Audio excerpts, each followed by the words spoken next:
जय श्री कृष्णा।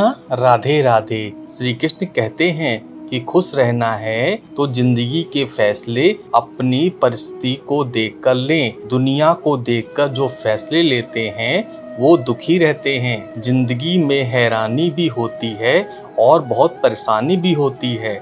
सब कुछ अच्छा होता है जब वो ऊपर वाले की मेहरबानी होती है। सबको यहाँ अपनी जिंदगी से शिकायतें हैं। जिंदगी तो वही जीते हैं जो हर वक्त मुस्कुराते हैं। जीवन में दिखावा दुख देता है। सुख चाहिए तो हर काम को दिल लगा कर करें। दौलत और खुशी का कोई रिश्ता नहीं होता है। ये बात जो समझ लेता है वो जीवन भर खुश रहता है। जब ख्वाबों के रास्ते जरूरतों की ओर मुड़ जाते हैं तब असली जिंदगी के मायने समझ में आते हैं। बातें अच्छी हर कोई कर लेता है परंतु अपने जीवन में अच्छे कार्य बहुत कम लोग करते हैं। जिंदगी का सबसे बेहतरीन हिस्सा वो होता है जिसे निस्वार्थ जिया जाए। रुलाती है, हंसाती है, गिराती है, उठाती है, कभी दूर कभी पास अपनों को लाती है। ये जिंदगी हमें कितना सुख देती है। इस दुनिया में हर इंसान उस चीज के लिए रोता है जो उसके पास नहीं है। जब वो चीज उसके पास हो जाती है तो उसका वो कद्र नहीं करता है। जितना गैरों से सतर्क रहते हो उतना ही अपनों से भी सतर्क रहना चाहिए, क्योंकि सबसे ज्यादा दुख अपने ही देते हैं। यही जीवन की सच्चाई है। 1 रुपए की औकात रखने वाले 1 लाख बताएंगे। ऐसे लोग सिर्फ आपका दिल दुखाएंगे। ऐसे लोगों से दूर रहना चाहिए। जिंदगी में कोई तब तक ही ईमानदार रहता है जब तक उसे बेईमानी का मौका नहीं मिलता है। अगर आप काबिल हैं तो आपके हिस्से में मुश्किलें जरूर आएंगी। ये मुश्किलें ही आपकी ताकत बढ़ाएंगी।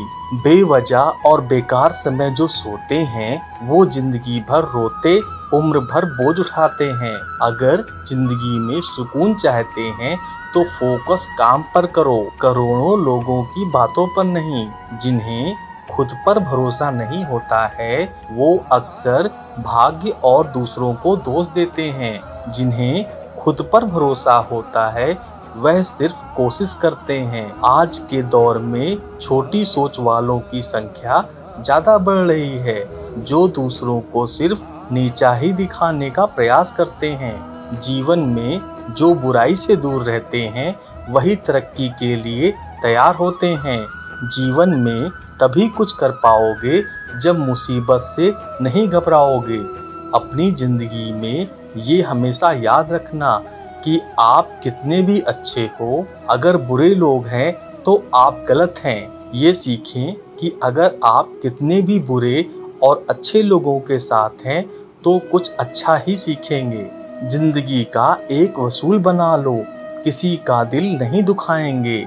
सच कहता हूँ खुशियाँ तुम्हारे कदम चूमेगी। जिंदगी में जो जैसा मिले उसे वैसा ही अपना लो। रिश्ते निभाने आसान हो जाएंगे। कारण चाहे जो भी हो, यदि आप अपने जीवन में उदास हैं तो आप कभी भी अपने उद्देश्य या लक्ष्य को प्राप्त नहीं कर सकते।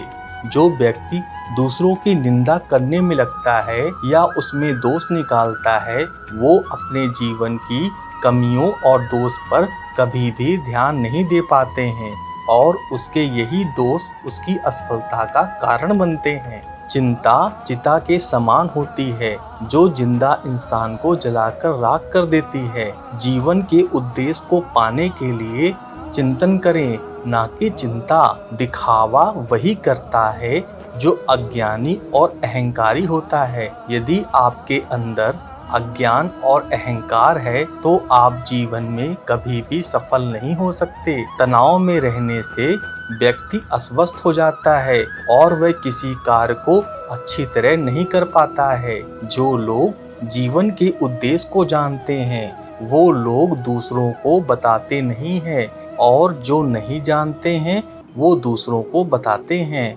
आपके जीवन का उद्देश्य क्या है? इस प्रश्न का उत्तर केवल आप स्वयं दे सकते हैं और जिस दिन से आप इस प्रश्न का उत्तर ढूंढना शुरू कर दिया, समझ लीजिए आपने जीवन शुरू कर दिया। यदि आपने रामायण पढ़ा होगा तो आपको ज्ञात होगा कि भगवान राम एक राजा के पुत्र थे और उन्हें ईश्वर का अवतार माना जाता है। इसके बावजूद उनके जीवन में सुख और दुख दोनों था।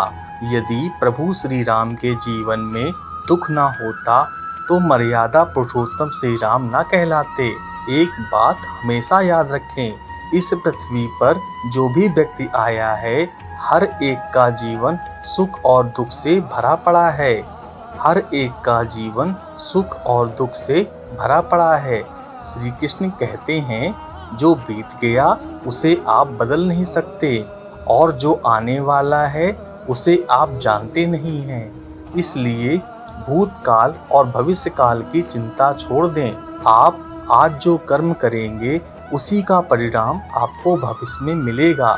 आज में जीना सीखो, अधिकतम समय लक्ष्य की प्राप्ति में लगाओ।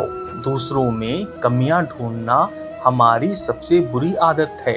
इस आदत को छोड़ दें और खुद में कमियां ढूंढें और उनमें सुधार करें। खुद में किया गया सुधार आपके जीवन को पूरी तरह बदल देगा। आपकी क्षमता दिन दूनी रात चौगुनी बढ़ेगी। अगर आपने सोचा है कि 2-4 घंटे पढ़ना है तो जरूर पढ़ें। भले ही मन पढ़ाई में ना लगे पर एक अच्छी आदत बनेगी जिससे आपको सफलता की एक सीढ़ी चढ़ने में आपको मदद मिलेगी।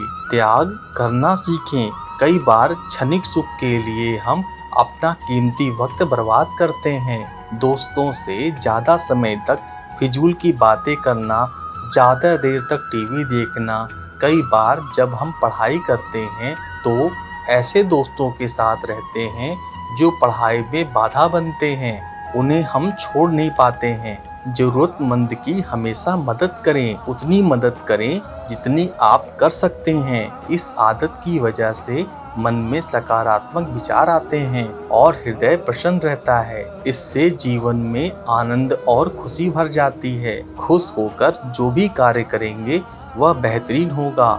जब आप फेल होते हैं तो आपका पूरा एक साल बर्बाद होता है और जब आप अपने जीवन में असफल होते हैं तो आपका पूरा जीवन बर्बाद हो जाता है। इसलिए समय का सही सदुपयोग करें। श्री कृष्ण कहते हैं अपने कार्य को ईमानदारी पूर्वक करें, खुद से झूठ ना बोलें। जो आप नहीं कर सकते उसे छोड़ दें, जो कर सकते हैं उसे बेहतरीन तरीके से करें। यही बात आपको सफल बनाएगी।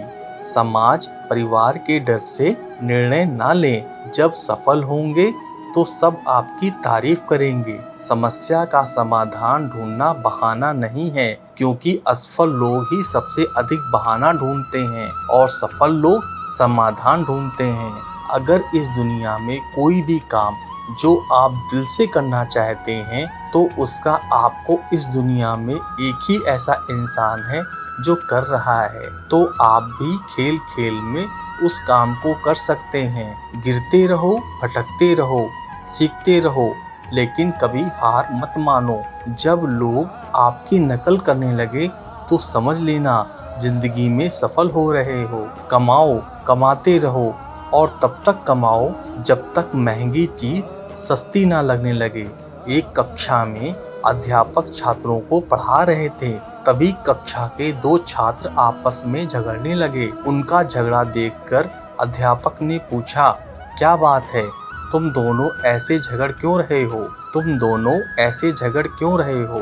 एक छात्र ने बोला, सर ये मेरी बात नहीं सुन रहा है, बस अपनी ही बात पर अड़ा हुआ है। दूसरा छात्र बोला, सर मैं इसकी बात क्यों सुनूं? ये जो कह रहा है वो गलत है, ऐसे में इसकी बात सुनकर क्या फायदा? इसके बाद दोनों फिर से आपस में उलझ गए। दोनों की सुलह कराने के लिए अध्यापक ने उन्हें अपने पास बुलाया। वो दोनों छात्र अध्यापक के डेस्क के पास जाकर खड़े हो गए। अध्यापक ने दराज से एक गेंद निकाली और उसे बीचों बीच रख दिया। इसके बाद अध्यापक ने दोनों छात्रों से बोले, इस गेंद को देखकर बताओ यह गेंद किस रंग की है। एक छात्र ने बोला यह सफेद रंग की गेंद है। उसके बाद दूसरा छात्र बोला सर ये तो काली रंग की गेंद है। दोनों के उत्तर एक दूसरे से भिन्न थे, लेकिन दोनों अपनी बात पर अडिग थे। दोनों में फिर से तू तू मैं होने लगी। अध्यापक ने दोनों को शांत कराया, अपना स्थान बदलने को कहा। दोनों ने अपने स्थान को बदल लिया। अध्यापक ने फिर से प्रश्न दोहराया कि बताओ कि गेंद का रंग कौन सा है। इस बार भी दोनों के जवाब एक दूसरे से भिन्न थे। अब पहले वाले छात्र ने कहा सर ये गेंद काली है, और दूसरे वाले ने कहा सर ये गेंद सफेद है। लेकिन अब की बार वो अपने खुद के जवाब से हैरान थे। दोनों को अध्यापक समझाते हुए बोले ये गेंद दो रंग की बनी हुई है। एक तरफ देखने में सफेद दिखती है और दूसरी तरफ ये काले रंग की दिखती है। तुम दोनों के जवाब सही हैं, फर्क बस तुम्हारे देखने में है।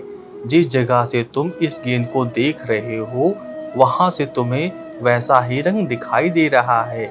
जीवन में भी वैसा ही होता है। किसी भी चीज को, किसी भी परिस्थिति या समस्या को देखने का नजरिया भिन्न होता है। यह जरूरी नहीं है जिसका मन आपसे भिन्न है वो गलत है, यह बस नजरिए का फर्क है। ऐसे में हमें विवाद में पड़ने के स्थान पर दूसरे के नजरियों को समझने का प्रयास करना चाहिए। तभी हम किसी की बात को बेहतर ढंग से समझ पाएंगे और अपनी बात को बेहतर ढंग से समझा पाएंगे। दोनों छात्रों को अध्यापक की बात समझ में आ गई और दोनों ने अपना झगड़ा भुलाकर सुलह कर लिया। इस कहानी से हमें सीख मिलती है जीवन में परिस्थितियां भिन्न हो सकती हैं। उन परिस्थितियों के प्रति लोगों का नजरिया भी भिन्न हो सकता है।